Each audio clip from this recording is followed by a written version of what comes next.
we ain't even in the right film. I'm like, Kev, you've proper done us up like a kipper here, mate. Anyway, so now we got to get up again, shuffle back out. You know, let me just do it, look. You know, a little shuffle down the aisle.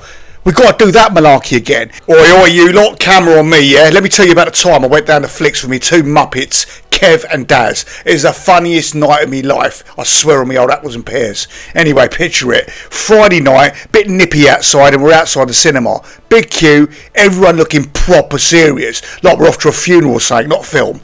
I turns to Kev and says, "Core blimey, look at this lot. Faces like a slap boat race." Daz, he's already halfway through a bucket of chicken, grease all down his Gregory Peck, an absolute state he was, I tell ya. Now, here's where it starts going sideways. Kev's meant to book tickets, right? Easy job, press a few buttons, bish bash bosh, don't mug it up. But nah, he's standing there tapping the machine like it's nicked his wallet. I goes, "Kev, what are you doing, mate?" He goes, "Bruv, it's asking me for a postcode." I went, "A postcode? For a cinema ticket?" I nearly lost me rag. I'm like, just skip pressure, donut. Anyway, we finally get in, and after about 10 minutes of Kev arguing with a touchscreen, we're late, right? Proper late. I'm talking late. Anyway, the lights go down, and so now we're doing the awkward shuffle down the aisle. You know, the one trying not to step on no one's toes. Daz trips over a chair, bang, popcorn everywhere. The geezer in the front row jumps up like he's seen a ghost. I'm whispering, "Keep it down, you pair of wallies," but I'm laughing me barnet fear off. So we find our seats, or what we think are our seats, and we sit down. So 5 seconds.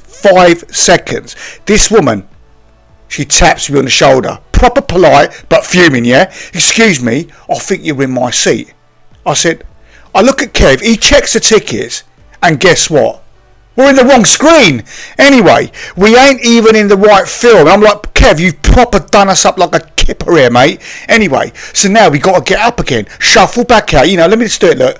You know, a little shuffle down the aisle. We got to do that malarkey again. Everyone's staring, probably thinking we're right plonkers. But you know what? Fair play, we are.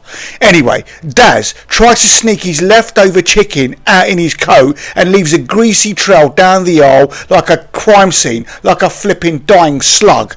I'm dying here, absolutely dying. I don't know if to laugh or cry. Yeah, as they say, there is a fine line between both. Anyway, we finally find the right screen and the film's already started, yeah? Dead quiet, proper intense scene. So we sneak in like this. Try not to make a sound, trying to be all subtle. So I sits down and immediately realise I've parked myself on someone's bloody lap. Not even joking, full on, sat on the geezer like he's a beanbag. He goes, "Oi!" I jumps up like I've been electrocuted. Sorry mate, the whole cinema cracks up. It was funny. Well, not for the geezer. At this point, I can't even breathe. I've got tears streaming down my eyes. My chest hurting. And Kev, he's sliding down his seat, trying to disappear, trying to let the ground swallow him up. And I don't blame him. And Daz, he's still eating. But wait, here's the best bit. Halfway through the film, I'm talking halfway, the proper quiet moment, dead emotional. You could hear a pin drop. Ding! Daz lets out the loudest belch you've ever heard. I'm talking thunder, echoing around the cinema like a foghorn on the Thames. Someone shouts, "Oi, for God's sake!" And that's me, I'm done, I've lost it. I fell off my seat and I couldn't stop laughing. The staff come over, showing the torch in my face. I'm like, "Whoa, easy there, Tiger." The immortal words, "You're going to have to keep it down or leave." Now I'm trying to compose myself. I'm saying, "Look, sorry mate, it won't happen again." But Kev, he's still giggling like a little school kid. And Daz, he's bloody got the hiccups now, making it 10 times worse. So in the end, yeah, we didn't see none of the film, not a clue what happened, not a flipping clue, mate.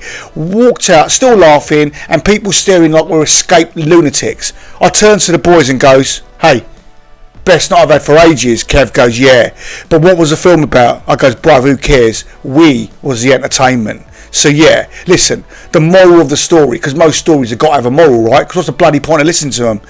Don't let Kev book nothing. Don't sit in there, Daz, when he's eating. And always check your tickets before you park your backside on some poor geezer's lap. Anyway, that's me done for today. I'll catch you for the next one. Ta-da now. See ya.